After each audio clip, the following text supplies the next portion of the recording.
The day my own father stabbed me in the back started like any other. I was wrapping up the biggest acquisition in Anderson Enterprises history when I got that call. His voice sounded different, colder. "Catherine, I need you in my office right now." 15 years dedicated to the family business, countless sleepless nights, dozens of successful deals, all reduced to a 5-minute conversation. "From today on, your brother Nathan takes full control of the company." The words came out of his mouth like bullets. Nathan, who barely showed up at the office. Nathan, who spent the last few years traveling the world with zero interest in the business I built alongside our father. I kept my composure, just like I always did in tough negotiations. But this time, it was different. This time, it was personal. And I already knew exactly what to do. Subscribe to the channel and leave your like to get access to more stories like this. Sitting in my car, in the company parking lot, I let the tears roll for exactly 2 minutes. It was all the weakness I'd allow myself. I wiped my face, fixed my makeup, and started doing what I do best, planning. My phone wouldn't stop buzzing. Messages from employees, business partners, all wanting to know if the rumors were true. The news was spreading like wildfire. I turned off the phone and opened up my laptop. Years of reports, contracts, and market analyses stored meticulously. Information is power. I always knew that. I spent the entire night reviewing every detail of Anderson Enterprises. I knew every number, every contract, every weak spot. I knew which executives were dissatisfied, which clients were more vulnerable, which projects were vital. Information that Nathan never bothered to learn. While I analyzed the data, a plan started to take shape. It wasn't going to be an impulsive revenge. It was going to be a meticulous execution, using the same skills that made me so valuable to the company. The same strategy I used to build my father's empire would be used to create my own. The next morning, I sent a single email to Sarah Reynolds, my old mentor. "I need your expertise on a new project." Sarah had retired from Anderson 2 years ago, but still had powerful connections in the market. I took a shower, put on my favorite suit, and looked at myself in the mirror. Yesterday's Catherine was dead. The woman in the reflection had a new purpose. If my father wanted to teach me a lesson about power, I was going to show that I had learned it very well. Marcus Thompson's office was exactly as I remembered. A panoramic view of the city, classic furniture, and that same aroma of premium coffee he always maintained. Marcus was more than a friend of my father's. He was a legend in the financial market and, most importantly, someone who never agreed with the way I was treated. "I was expecting your visit," he said, serving 2 cups of coffee. "William made the biggest mistake of his life yesterday." I explained my plan while Marcus listened intently, occasionally taking notes in his leather notebook. "I need seed capital and strategic connections," I concluded. "And I need to act fast, before Nathan realizes what's going on." Marcus smiled, that smile that had sealed hundreds of million-dollar deals. "Catherine, you were always the true heiress of that empire. I have a group of investors who would love to participate in a new venture under your leadership. Besides, I can introduce you to the right people at the right time." Over the following weeks, I structured every detail of the new company. I chose an office in the financial district, ironically with a view of Anderson Enterprises. Sarah Reynolds took care of the legal side, ensuring that every move was flawless. I analyzed every weakness in my father's company. The technology department was outdated. The international division was operating on razor-thin margins. And most importantly, the best talent was dissatisfied with the leadership change. Anderson Tech is vulnerable, I explained during a meeting with potential investors. Nathan doesn't understand the tech sector. In 6 months, they'll lose market share to the competition. My presentation was impeccable, backed by years of insider knowledge. Marcus kept his word. In a month, he had enough capital to kick off operations. I assembled a small but efficient team, people I trusted and who shared my vision. "Are you sure you want to do this?" Sarah asked as we signed the final documents for the company's formation. I looked out the window, watching the Anderson Enterprises building shine in the afternoon sun. I've never been more certain in my life. My first hire was Lisa Chen, the best financial analyst at Anderson Enterprises. It wasn't hard to convince her. She had already been looking for other opportunities since Nathan took over. In 2 weeks, half of the finance department had followed her lead. "Your brother didn't even notice we were losing key people," commented James Parker, former COO at Anderson, and now my new COO. "He's too busy redecorating your father's office." I established the company headquarters on an entire floor of a modern building. No unnecessary extravagance. Every penny would be invested strategically. The news quickly spread through the market. Catherine Anderson was back in the game. The first contracts came naturally. Clients I had nurtured for years at Anderson began reaching out to our company for new projects. I didn't need to push aggressive proposals. The incompetence of Nathan was doing the work for me. "Stellar Technologies wants a meeting," my assistant informed me. Stellar was one of Anderson's most important accounts. They're worried about the delay in the digital integration project. I smiled inwardly. I knew this was going to happen. Nathan never understood the complexity of that contract. Within 3 months, our company was already operating profitably. I hired strategically, focusing on projects I knew Anderson wouldn't be able to execute under the new management. Every move was calculated, every decision based on years of inside knowledge. "You built in 90 days what many companies take years to achieve," Marcus noted during a business dinner. "But the market hasn't seen anything yet." He was right. My initial moves were only the beginning. The real coup would come with the acquisition of Harland Tech, a technology company that Anderson had been trying to buy for years. I knew every detail of that negotiation, the numbers, every point of interest. "Get the documents ready," I instructed Sarah. "Let's make an offer they can't refuse." The Harland acquisition would be the first major test, and also the first public sign that Catherine Anderson's new company wasn't messing around. The attempt to acquire Harland Tech leaked to the media earlier than I expected. The Wall Street Journal published a detailed article on the dispute between my company and Anderson Enterprises. Anderson's stocks dropped 12% that morning. "Your father is furious," Marcus told me during our morning call. "He just fired the communications director for not foreseeing this." I knew Nathan would be in a panic now. Harland Tech was critical to Anderson's future.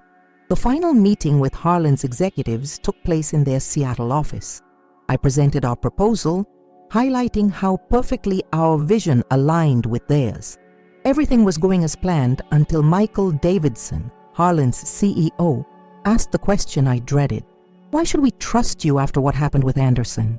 How do we know this isn't just a family vendetta?" I felt every eye in the room turn to me. It was the moment that would define everything.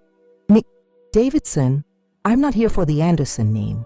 I'm here because I built every successful tech project at Anderson over the past 15 years. I know your company, your market, and your potential better than anyone. I'm not just offering money, I'm offering a vision of the future I know we can build together." But it wasn't enough. 2 weeks later, Harland announced that it had accepted a higher bid from Wei Technologies, a Chinese conglomerate. It was my first significant defeat. That night, alone in the office, I reviewed my strategy. Losing Harland hurt, but the consequences for Anderson were even worse. Nathan had overvalued the offer, compromising the company's cash in a desperate attempt to prove his worth. Problems began to quickly emerge. Anderson lost 3 important contracts in 1 month. Quarterly reports showed a steep drop in profits. Suppliers began demanding advance payments, signaling a loss of confidence. "Catherine, you need to see this," Lisa said, as she entered my office with a financial report from Anderson. "They're selling assets just to cover operational costs." It was exactly what I'd expected. The business press began questioning Nathan's leadership. A particularly scathing article in the Financial Times described how the crown jewel of the Anderson empire was losing its shine under new management. I received an anonymous message from an old colleague still at Anderson. "The legal department is a mess. Nathan signed contracts without reading them, were exposed to million-dollar lawsuits." Sarah came into my office at the end of the day. "Did you see the latest news? Standard & Poor's just downgraded Anderson's risk rating. I nodded, looking out the window at the building I once considered my home. Harland was just the beginning, I replied. Nathan is doing exactly what I predicted, trying to prove his worth through grand but poorly planned moves. The failure to acquire Harland wasn't my defeat. It was the first domino in a sequence I had carefully lined up. The exodus began gradually. First it was the middle managers, then entire department heads. Every week more resumes landed on my desk, all from Anderson. I didn't need to make any recruitment efforts. Nathan's incompetence was doing it for me. We lost the global systems account, James announced during our executive meeting. They signed with us last night. It was the third major account we had won that month. The news spread quickly through the financial market. The corridors of Anderson, once buzzing with energy and innovation, now echoed with whispers of concern. Nathan tried to keep up appearances, organizing extravagant corporate parties while the company bled money. Every decision he made seemed calculated to make things worse. Your brother just approved an international expansion project, Lisa reported, analyzing the latest reports. They don't even have the working capital for it. I shook my head. It was like watching a slow-motion crash. The Anderson board meetings turned into battlefields. Through my contacts, I learned that Nathan showed up unprepared, unable to answer the most basic questions about operations. Shareholders began openly questioning my father's decision. The technology division is practically at a standstill, an ex-colleague who still kept in touch reported. No one wants to make important decisions because Nathan changes his mind every hour. It was exactly the scenario I had predicted.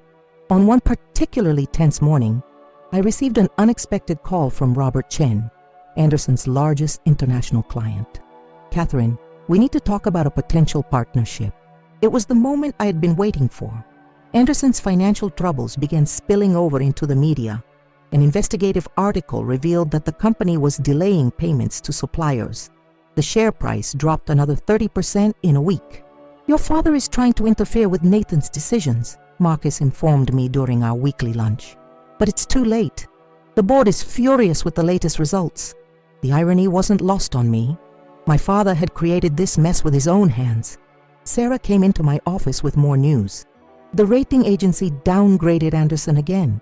They're practically in speculative territory now. I looked out at the Anderson building, remembering all the nights I spent there, building what Nathan was now destroying. The employees are in a panic, Sarah continued. There are rumors of mass layoffs. It was time to ramp up our strategy. I instructed our HR team to prepare attractive packages for any key talent remaining at Anderson. The final blow came when 3 vice presidents at Anderson resigned on the same day. They all came to work with me. Nathan tried to hide the news, but the market reacted immediately. The shares fell another 25%. That night, alone in my office, I received the first message from my father in months. We need to talk. I deleted it without replying. It was too late for regrets. My father's email arrived on a Wednesday. Catherine, things have gotten out of control. We need your expertise to reverse this situation. Attached to the email was a detailed report showing Anderson's critical state. Numbers I already knew, problems I had forecast months ago. I scheduled a meeting with him for the next morning, not out of compassion, but to witness firsthand the moment when William Anderson would admit his mistake. The man who walked into my office was no longer the imposing executive who had stripped me of my position. He looked smaller, older, defeated. Your mother would be proud of what you've built here, he began, looking around my new empire. She always said that you had the true entrepreneurial spirit of the family. The mention of my mother almost broke my composure, but I maintained a neutral expression. Nathan is sinking the company, he continued. Shareholders are threatening a lawsuit over mismanagement. We need your help to restructure everything. I let silence linger for a few seconds, savoring every moment. Help? My voice came out calm, controlled. The same help I gave for 15 years, building every major division of the company, only to be discarded afterwards. I saw his face redden with shame. It was a mistake, he admitted. I should have seen that you were the right choice, but we can still fix this. Come back as CEO and take control. The company is yours by right. I stood up, walked over to the window. From my new office, I had the perfect view of the Anderson building. The company was mine by right 6 months ago. Now it's too late. Catherine, please. It's the family legacy. His voice trembled slightly. It was the first time I heard him beg for anything. No, Dad. It was your legacy. Now I'm building my own. I pointed to my company's sign. Every client I conquered, every employee who chose to follow me, every success I achieved, it was all on my own merit. He tried to argue further, mentioning restructuring plans, even offering an equal partnership with Nathan. I rejected every proposal.